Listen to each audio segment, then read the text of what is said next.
All right, welcome to Hoops Tonight, presented by FanDuel here at The Volume. Happy Thursday, everybody. We're just going to be going rapid-fire style through 4 games from last night's jam-packed Wednesday night slate. We're going to be covering the Chicago Bulls snapping the Nets' 12-game winning streak. The Minnesota Timberwolves notching their second consecutive win against a Western Conference playoff team over the Portland Trail Blazers.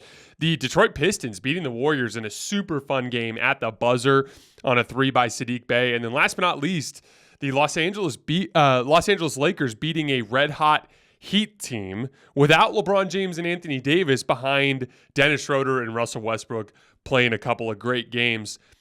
Tonight, we are going to be going live on AMP after the final buzzer of Celtics-Mavs just to do a quick breakdown of that game as well. So keep an eye on the feeds later tonight. You guys know the drill before we get started. Subscribe to the Volumes YouTube channel so you don't miss any more of our videos.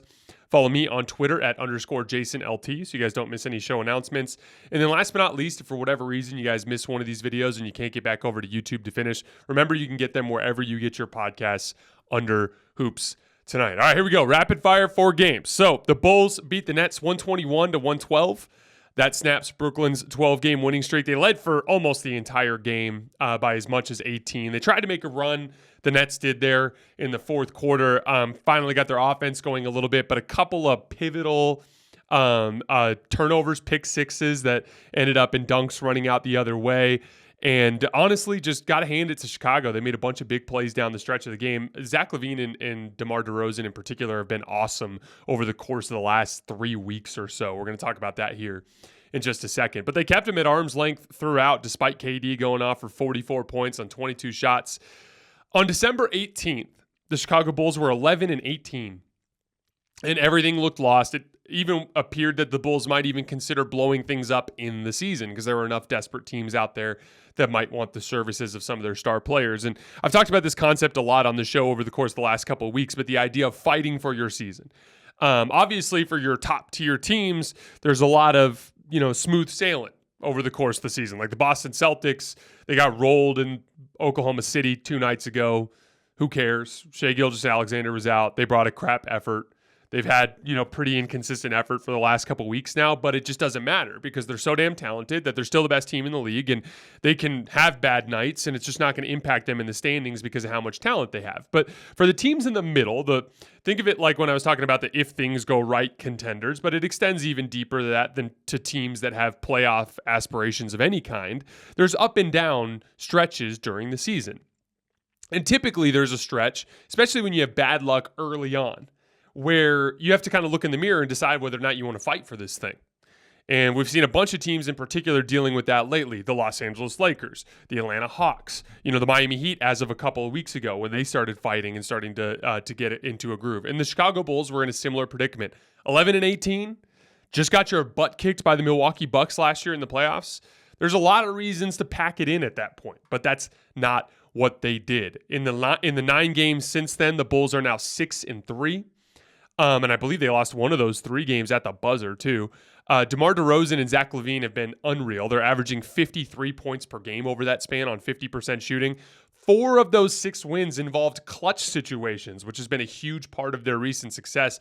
Both Zach LaVine and DeMar DeRozan are shooting 55% from the field when the game is within 5 points with less than 5 minutes to go in these games. So we'll see if it lasts, but the Bulls are showing some fight, and that's super encouraging. They're trying to save this thing.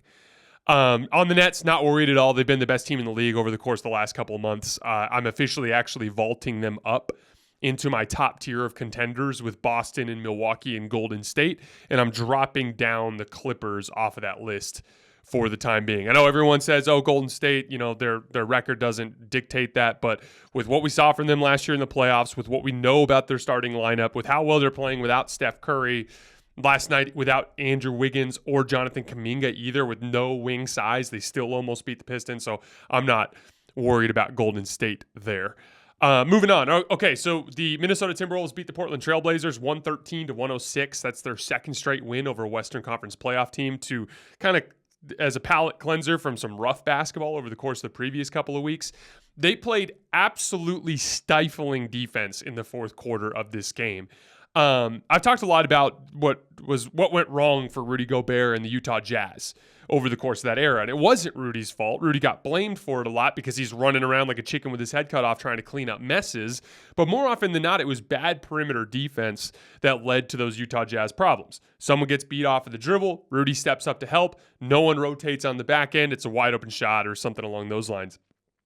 And what I was really curious about when he came over to Minnesota was just to get to see him play with some better perimeter defenders. And I was a little concerned that Minnesota might have shipped too much of that out.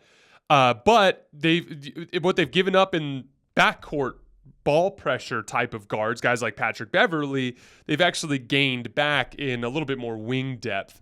And I also really like the Kyle Anderson signing from that summer as well. So in this particular game, D'Angelo Russell, he had been out previously, and I don't know if he was on a minutes restriction or if they just decided not to play him in the fourth quarter, but D'Angelo Russell did not play down the stretch of this game. And so it ended up being Rudy Gobert with a steady mix of really good perimeter defenders. In that fourth quarter run, you saw Ant Edwards for the whole thing. You saw Jaden McDaniels. You saw some Kyle Anderson. You saw some Jalen Noel. You saw some Austin Rivers. You saw some Taurean Prince. Those are all good perimeter defensive players. And they were just kind of subbing a few of those guys in and out, but for the most part, it was four of those guys and Rudy Gobert. And all of that run in that fourth quarter was triggered by how good they were defensively on the ball and flying around in rotations. There was an 8-minute stretch in the fourth quarter of this game spanning from the 9.5-minute mark of the fourth to the 1.5-minute mark of the fourth, where the only two made field goals were for Portland were two extremely highly difficult shots from Damian Lillard and Anthony Simons. 2 and 1s. Dame had like a banked-in floater from the right, like kind of short elbow. That was extremely high difficulty that he got an and 1. And then Anthony Simons literally at the end of a possession just shot a drifting floater off one leg from behind the free throw line that somehow went in, and he got fouled on that play as well. But those were their only 2 made field goals over that 8-minute span. That's how difficult it was for Portland to get anything high quality in terms of a shot attempt over an 8-minute span with them locked in. And then on the other end of the floor, Anthony Edwards just closed the game just with big-time bucket after big-time bucket. He had hit a pull-up 3 and pick and roll. He had a nice little bank shot on a post-up where he bullied his way to the rim, and then he had another giant driving layup. He finished with 32 points. Anthony Edwards' last 10 games, 29 points per game, 8 rebounds, 5 assists on 59% true shooting. Again, only a 2-game sample, but after things got pretty bleak there for a minute, these are 2 pretty impressive wins. And to be honest, if they keep defending like this, and if Anthony Edwards can keep the offensive onslaught going, they're going to go on a run, because that's just a simple fact of the way basketball works. If you're getting stops and you got a guy on the other end that can get to the basket and hit threes and things like that and create shots for his teammates, you're going to start winning games. I did think that the no D'Angelo Russell thing was an interesting data point. I've been talking for a while about how the Gobert trade kind of puts the Timberwolves in a predicament where I think they need to actually build around Gobert and Ant and kind of move on from Karl Towns and D'Angelo Russell. I doubt they will, because I think the front office is kind of married to the Karl Towns Gobert thing, which I think is a mistake, but that's a whole other conversation for another day. D'Angelo Russell, though, no matter what, kind of feels like the odd man out. And he's had some good games this year, but just overall in terms of consistency and then what he brings on the defensive end of the floor, I don't think he's that great of a fit. And I wanted to show you guys some lineup data without D'Angelo Russell to kind of demonstrate this. So this season, Anthony Edwards with Jalen Noel, Kyle Anderson, Jaden McDaniels, Rudy Gobert, plus 18 net in 60 possessions. That means they're outscoring teams by 18 points per 100 possessions. Somewhat small sample, but that's an interesting point. If you sub in Austin Rivers, who's a great perimeter defender, in for Jalen Noel, plus 26 net in 42 possessions. So that's impressive. Regardless of who the fifth guy is, with Kyle Anderson, Jaden McDaniels, Rudy Gobert, and Anthony Edwards, they are plus 7 net in 325 possessions. So a pretty significant sample size there of them succeeding. Kyle Anderson and Jaden McDaniels, 2 very good wing defenders. Anthony Edwards is a great on-ball defender. So anybody in there, and they're winning games. So some interesting stuff there. Portland started 10-4, and they are 9-14 since. 8th worst record in the league over that span, 25th in defense. And they're also really struggling to score the basketball without Damian Lillard on the floor. For the season, when Dame is on the floor, the Blazers are plus 7 net per 100 possessions and minus 6 with him off the floor. That's a 13-point swing. So significant issue there with shot creation in particular with Dame off the floor. All right, moving on to Detroit Golden State. This was a really fun game. The Warriors were locked in on both ends in the fourth quarter, but the Pistons just kept responding to every single Warriors run with big plays. So PBJ made a couple of free throws to get the game back to 1, and then Jaden Ivey went to work. Got back-to-back buckets. This is in the fourth quarter when Golden State was trying to get control of this game. He hit a pull-up 3 and pick and roll where his defender went underneath the screen, rose up and knocked it down. Very next possession, he had PBJ on a switch on the right wing. And I put this specific play on my Twitter feed so you guys can see, because this is the kind of thing that excites me so much about Jaden Ivey. He just takes 2 really long steps to get right around PBJ, goes all the way to the rim, and dunks it. And it almost looks like Dwayne Wade. And that was the thing that stood out the most to me when I started watching Jaden Ivey when he was in Summer League and a lot for some of his college footage. He has this like long step athleticism that allows him to take changes of direction while he's going full speed and things like that make him extremely difficult to keep in front as a dribble drive guy.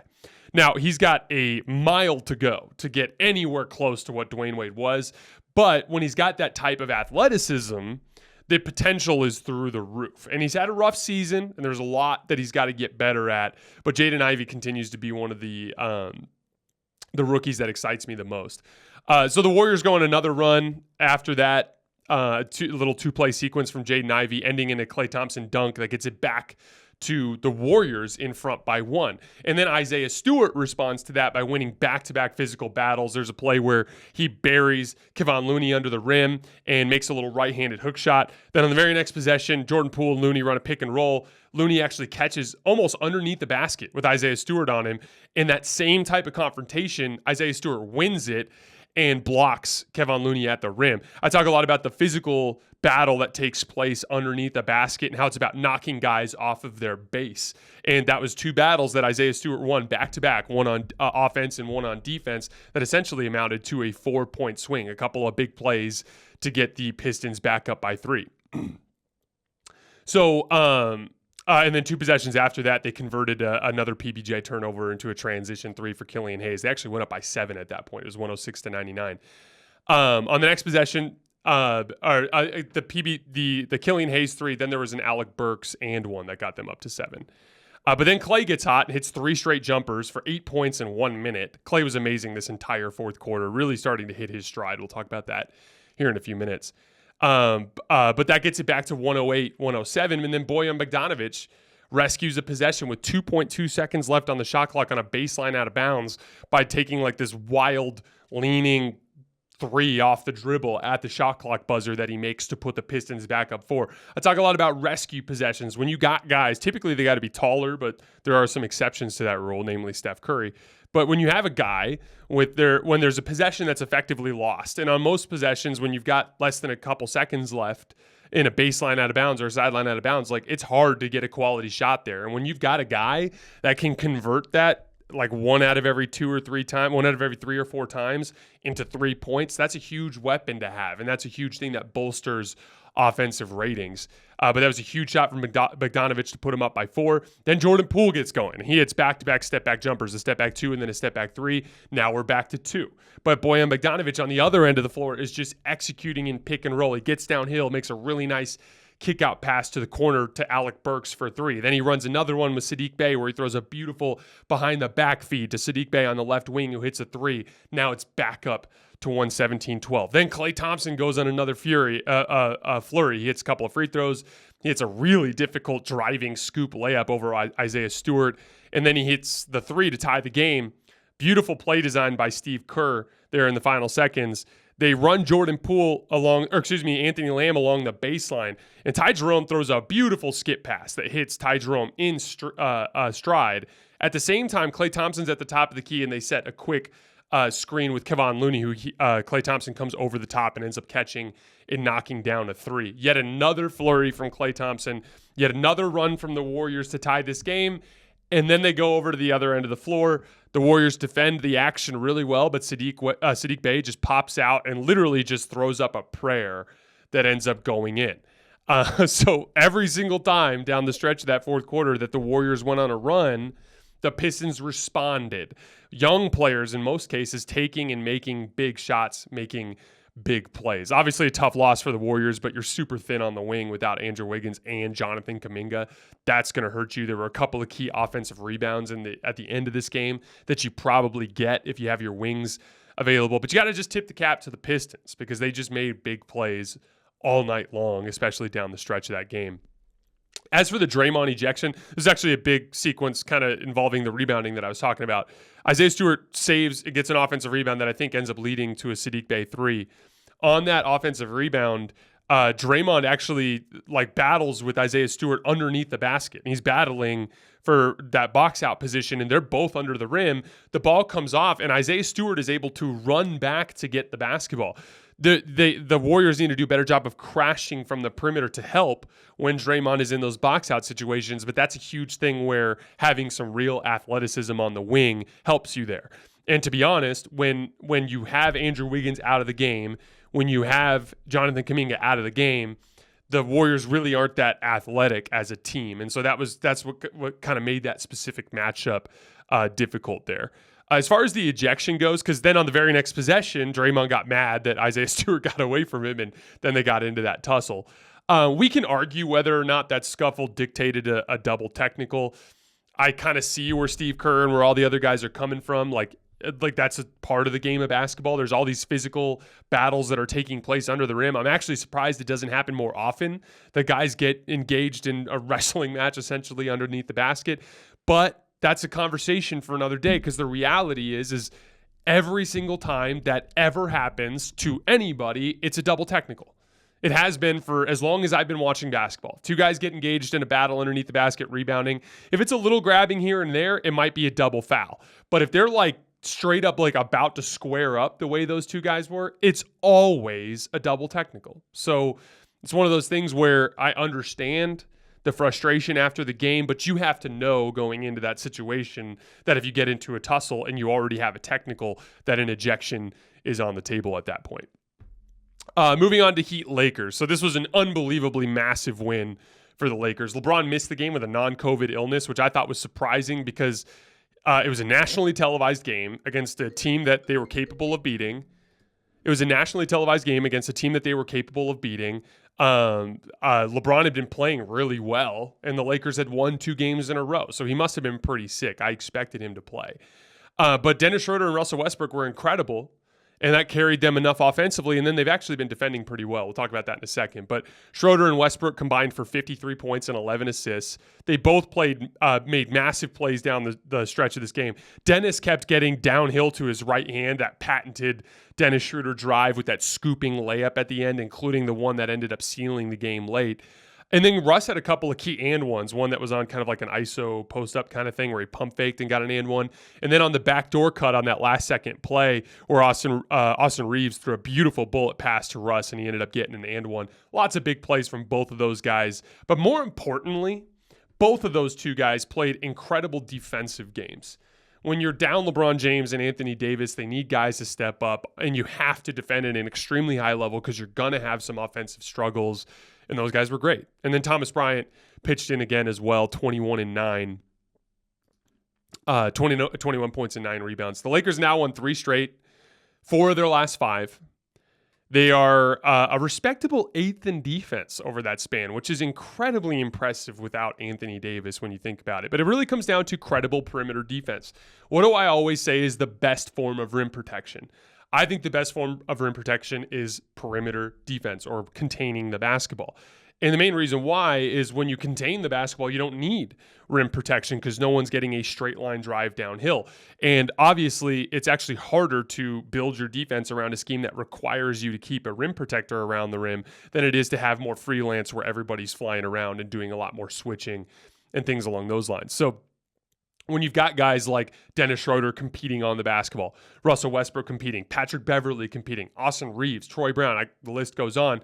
But those guys are competing on the basketball and in rotation, and so they're not being punished as much as you would think for their lack of rim protection, because as good as Thomas Bryant has been offensively, he's not a great rim protector. He's just not athletic enough or big enough to be a great rim protector. So it's good to see that them playing like legit coherent defense without Anthony Davis just goes to show you how hard this team is competing without Anthony Davis. They are now 6-5 since the AD injury, which is literally the best possible outcome for that situation. Similar to like we were talking about with the Bulls, they're fighting for their season.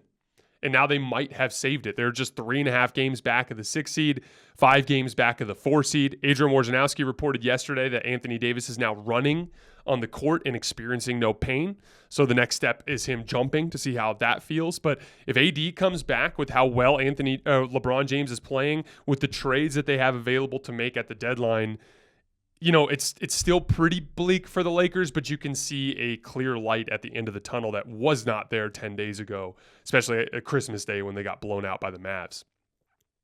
As for the Heat, that was kind of more of a letdown game than anything else. They'd been playing really good basketball before that. They were 8-3 in their previous 11 games and had just come off of an impressive win over the Clippers. Clippers didn't have Kawhi, but still they had everyone else. It was an impressive win. And a big driving force behind that is Bam Adebayo seems to have finally taken that offensive leap that I have been talking about forever that is so vitally important to the Miami Heat because of their ability to score in the half court. Bam's last 18 games, 25 points per game on 62% true shooting. That's really impressive. A lot of the old stuff, like he's still scoring as a roll man, offensive rebound putbacks, you know, getting out in transition, doing some stuff as a cutter and in the dunker spot, things along those lines. But he's starting to consistently bolster his offense with isolation stuff and post-up stuff.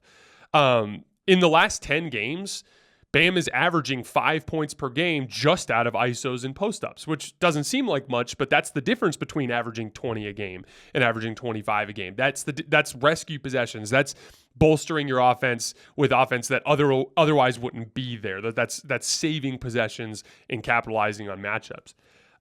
He's still, a lot of it's just getting to the middle of the floor for that really high release short jump shot that he makes and that little hook shot as well. For the season, Bam is now, the Heat are averaging 1.08 points per possession on a Bam post-up, including passes, which is 10th in the league among players who have run at least 80 post-ups. So Bam's been a top 10 post player this year. That's really encouraging. And then he's also given you 1 point per possession in ISO, which is 19th among players who have run at least 100 possessions. That's also really solid, albeit still in some relatively small volume.